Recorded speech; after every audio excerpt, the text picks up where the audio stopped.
All right, welcome back to Trail and Ultra Running Podcast. My name is Will France, and I'm a trail running coach and a strength coach, and the whole goal of this is to just provide a little more information if you're training for trails and want to get a little better and are trying to figure out what might help, right? And if you'd like the information, I'd really appreciate it if you hit subscribe or leave a rating or review or just share it with somebody so that we can spread it as far and wide as possible. Anyway, today I was thinking about timing for races and timing for training. And I feel like a lot of the time we're just in a rush for reasons that I don't fully understand. And when we think about training and timelines and where we want to be and where we want to go, it's like everybody always wants it to happen so quickly, and there's just a lack of patience for it. And I get that. I'm not necessarily an inherently patient human being, but I try to act with some patience on a regular basis, because if not, things like injuries and whatnot tend to happen. And it just doesn't matter if it takes an extra couple months or a year, even a couple years, to really hit your trail goals. And I feel like I might ruffle some feathers here, but in some ways it just feels lazy, like we want the results without the work there. And it's not a criticism of character, or at the very least, it's not a criticism of anybody's individual character. If we're honest, we all want some of the results with less work. If I woke up tomorrow and I had a much higher minute per mile or mile per minute VO2 max, that would be lovely, but it's also not going to happen. And if I want to get faster, then I have to commit to a lot of cardiovascular training over a very long period of time, because you are where you are, and if you wait a little longer, then the work will take you farther. And it's something about ultras really attracts this like rush vibe to some degree. And I don't know fully what it is. Could be we line up on the same courses with professionals, because that's really rare. It's rare to do that, and it's rare to see that. Like when you're with a professional ultra runner, like, and you know who they are, they don't necessarily look exceptional in the way that, like, when you are standing, a runner in general, when you're standing next to an NBA athlete, like you're standing next to an alien. When you watch a football player move or whatever, like they're huge, they're gigantic, they run 4 meters per second, and they bench press 500 pounds. Like, that's a very weird human. A lot of the time in the running world, it doesn't look, you can't pick a professional runner necessarily out of a crowd unless you know their face. So there could be something there. Could be the small community of trail running that leads to this. It could be David Goggins' book, if I'm going to be honest. Like, everybody knows the story of him going in on minimal training and ended up with duct-taped feet and rhabdo and finish a 100-miler in far less time than most of us would deem appropriate.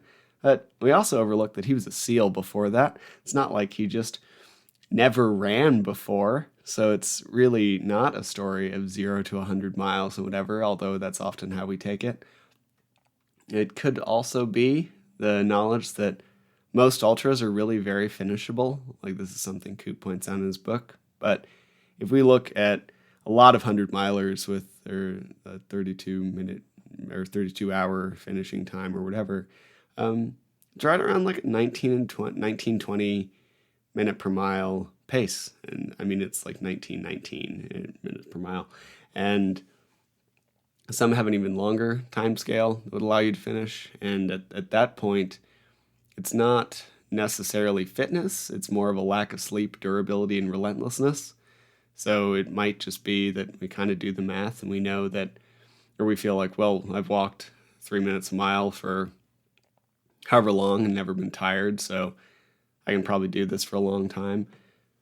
But with all of that, it's worth recognizing that ultras are a lot on your body.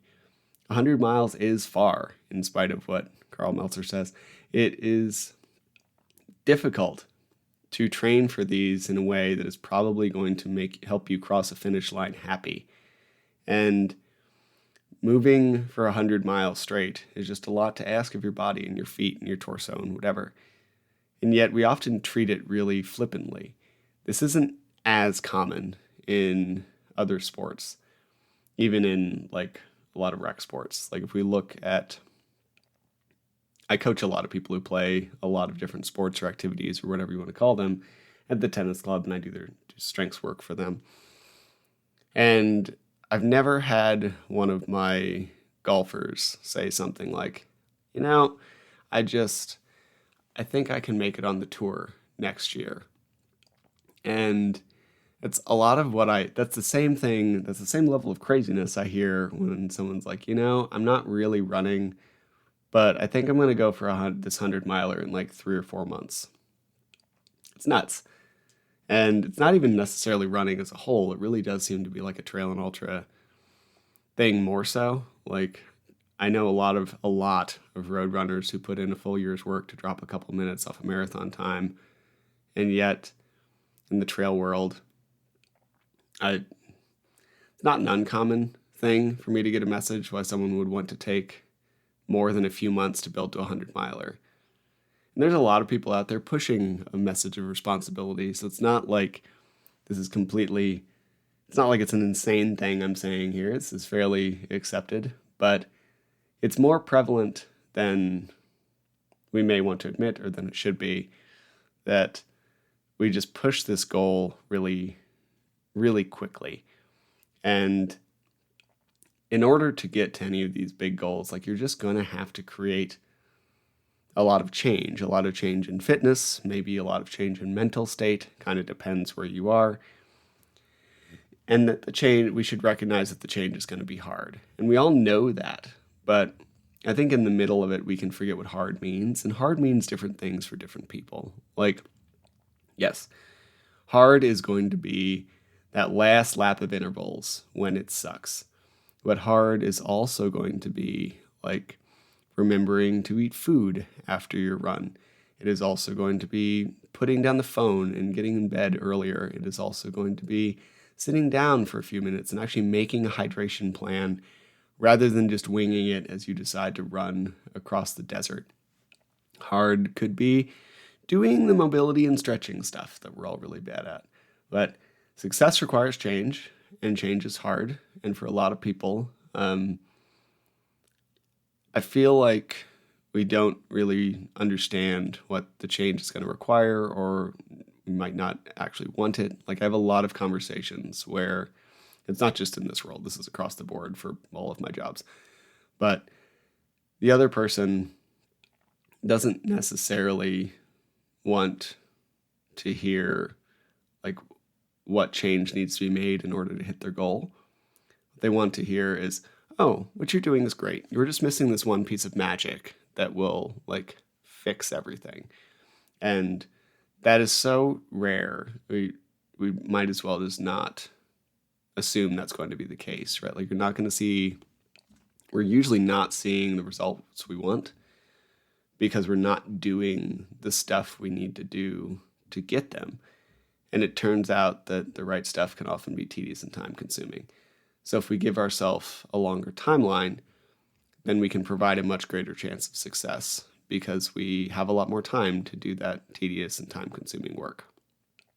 I can never remember who said this quote, but I remember hearing it on Tim Ferriss, but I can never remember who said it originally. Most people overestimate what they can do in a year and underestimate what they can do in 10. And I think it's a great idea. And it also applies on like every scale. Hell, like it's possible that everyone listening to this might not be interested in ultras anymore in 10 years. We might all be doing a variety of different activities.